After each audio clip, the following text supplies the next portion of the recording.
संविधान को भी हर क्लास के पाठ्यक्रम में जोड़ना चाहिए ताकि सभी को संविधान की जानकारी हो, बोले शशि प्रताप सिंह। आज के ही दिन संविधान सभा के अध्यक्ष और निर्माता बाबा साहब का जन्म हुआ था। राष्ट्रीय समता पार्टी रासपा प्रदेश कार्यालय मुर्दाह वाराणसी पर बाबा साहब की 132वीं जयंती पर श्रद्धा सुमन अर्पित किया गया। मुख्य अतिथि रासपा संयोजक शशि प्रताप सिंह ने कहा कि बाबा साहब के द्वारा निर्मित संविधान और सिस्टम से ही देश आगे बढ़ रहा है। संविधान को टीवी चैनलों पर और सभी पाठ्यक्रम में जोड़ना चाहिए, जिससे देशवासी संविधान की जानकारी रख सके। जब तक देश के नागरिकों को संविधान की जानकारी नहीं होगी, तब तक देश आधुनिकता की रेस में आगे नहीं निकल सकता। 100% लोग शिक्षित नहीं बन सकते। शिक्षा की ही देन थी कि बाबा साहब संविधान निर्माता बने। पंडित जवाहरलाल नेहरू प्रथम प्रधानमंत्री बने। डॉक्टर राजेंद्र प्रसाद जी प्रथम राष्ट्रपति बने। डॉक्टर रत्नप्पा भरमप्पा कुमार जी सह निर्माता बने। राजपा देश के हर नागरिक को शिक्षित बनाने के मिशन को लेकर आगे चल रही है। अध्यक्षता प्रदेश अध्यक्ष राम बच्चन यादव, संचालन प्रमुख महासचिव प्रेमनाथ सिंह, प्रमुख रूप से प्रकाश जायसवाल, शशि प्रताप, जितेंद्र पटेल, राजू पटेल, विजय सोनकर, विनोद यादव, दिनेश पटेल, रवि सिंह पटेल, गुरु प्रसाद सिंह आदि लोग उपस्थित रहे। देखते रहिए वाराणसी से रविंद्र गुप्ता की ये खास रिपोर्ट। संविधान के रचयिता बाबा भीमराव अंबेडकर जी की जयंती मना रहे हैं, क्या संदेश है? देखिए, आज बाबा साहब का 132वीं जयंती पूरे देश में धूमधाम से मन रहा है और राष्ट्रीय समता पार्टी रासपा ने जो है प्रदेश कार्यालय पर प्रदेश अध्यक्ष राम बच्चन यादव जी के नेतृत्व में हम लोग भी बाबा साहब की जयंती को बड़े धूमधाम मन और लगन से मना रहे हैं। आज के दिन मैं यही कहना चाहता हूं कि याद कीजिए वो दिन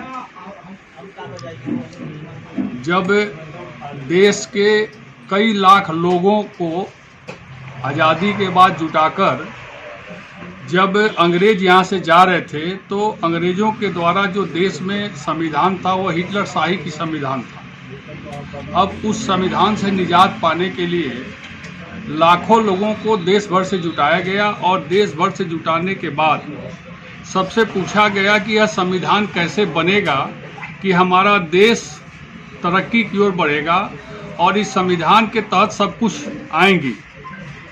उस लाखों लोगों में मात्र 300 लोगों को ही नियुक्ति की गई जो संविधान को लिखेंगे, पढ़ेंगे, समझेंगे और देश के लोगों के हित में यह संविधान बनेगा। और 300 लोगों में एक आदमी को अध्यक्ष बनाया गया कि यही आदमी होंगे बाबा साहब, जो पूरी देख रेख में, इन्हीं के देख रेख में यह संविधान को पारित किया जाएगा और बनाया जाएगा। और कई लाख कानून बनाने के बाद इसकी स्क्रूटनी करते करते देश को चलाने भर का कानून बनाया गया और उस पर बाबा साहब ने पढ़कर और उस पर सिग्नेचर किया और संविधान को देश के सामने समर्पित किया। कि उस जमाने में आज से 75 साल पहले शिक्षा की क्या व्यवस्था रही होगी और उस समय बाबा साहब जैसे आदमी इतने शिक्षित रहे और कानून के जानकार रहे, तब इन्होंने संविधान को बनाया जिस संविधान पे यह देश चल रहा है। तो मेरी पार्टी और मैं और मेरे पार्टी के सभी सदस्य इसी मिशन को लेकर चल रहे हैं कि शिक्षित रहोगे, शिक्षित बनोगे, तभी बाबा साहब की तरह आगे बढ़ सकते हो। अन्यथा अशिक्षित रहोगे तो तुमको कोई पूछने वाला नहीं मिलेगा। जयंती मनाना तो दूर की बात है। आज बाबा साहब की जयंती आज हम लोग जो मना रहे हैं वो शिक्षा ही ऐसी चीज थी बाबा साहब के अंदर, जिसके वजह से बाबा साहब की जयंती मना रहे हैं। और बाबा साहब ने संविधान को अपने 299 लोगों के साथ मिलकर और संविधान को इस तरह से लिखवाया कि आज देश में रहने वाले 135 करोड़ जनता अपने आप को आज़ाद महसूस कर रही है और स्वेच्छा से सब बात अपनी रख रही है। तो इस कार्यक्रम के शुभ अवसर पर, बाबा साहब की जयंती के शुभ अवसर पर मैं कहना चाहता हूँ कि शिक्षा ही वो शेरनी का दूध है, जो इसको पिएगा वो बाबा साहब की तरह शेर की तरह चिल्लाएगा, अन्यथा बिना शिक्षा के कोई काम नहीं होगा। में उपस्थित हमारे पार्टी और अगल बगल समाज और बाबा साहब को चाहने और मानने वाले सभी लोगों को मैं बहुत बहुत बधाई देता हूं। साथियों, बाबा साहब की जयंती ही हम क्यों मनाते हैं, इसके बारे में कभी किसी ने चिंतन तो नहीं किया। केवल यही कहते हैं कि बाबा साहब संविधान निर्माता थे, इसके अलावा कोई और जानता है? अभी मैं अपने भाइयों की बात सुना, सब लोगों ने बहुत अच्छे से अपनी बात को रखी, लेकिन केवल बाबा साहब की ही जयंती हम मनाते हैं। हम मनाते हैं तो क्यों मनाते हैं, और बाबा साहब को जानते हैं तो क्यों जानते हैं? विषय यह है, आज पूरा देश लोकसभा, विधानसभा, सामाजिक कार्यकर्ता, राजनीतिक कार्यकर्ता, स्कूलों में, कॉलेजों में, हॉस्पिटलों में, हर जगह बाबा साहब की जयंती मनाई जा रही है। बाबा साहब कोई खास व्यक्ति नहीं थे। अब चर्चा होती है कि बाबा साहब के जमाने में बहुत दिक्कतें थी, पढ़ाई की, लिखाई की, और गरीबी थी, स्कूल नहीं थे, कॉलेज नहीं थे। यह सत्य है, लेकिन याद कीजिए, जब अंग्रेज हमारे यहाँ 200 साल हुकूमत कर रहे थे और उनकी हिटलर शाही रवैया से देश की आम जनता परेशान थी, उनका अलग कानून चलता था, वो समझाते नहीं थे, थोड़ा ज्यादा बरसाते थे हम भारतीयों पर, और उनका अत्याचार इतना बढ़ता जा रहा था, इतना बढ़ता जा रहा था कि भारत जो सोने की चिड़िया कही जाती थी, वो मिट्टी की चिड़िया की ओर तब्दील हो रही थी। अब अंग्रेजों को देश से बाहर निकालना था, तो अंग्रेजों से देश से बाहर निकालने के लिए हिम्मत कैसे जुटाए लोग, क्योंकि सभी लोग अंग्रेजों के गुलाम थे, और उस समय के कुछ राजा महाराजा थे, अपनी प्रजा को पकाने के लिए अपने को गुलाम गिरवी रख दिए थे। वहां अंग्रेजों से लड़े कौन? उनकी शासन, उनका थाना, उनका पुलिस, उन्हीं की सारी व्यवस्था थी। तब जाकर क्विट इंडिया का नारा हुआ, और क्विट इंडिया का नारा सबसे पहले किसने दिया?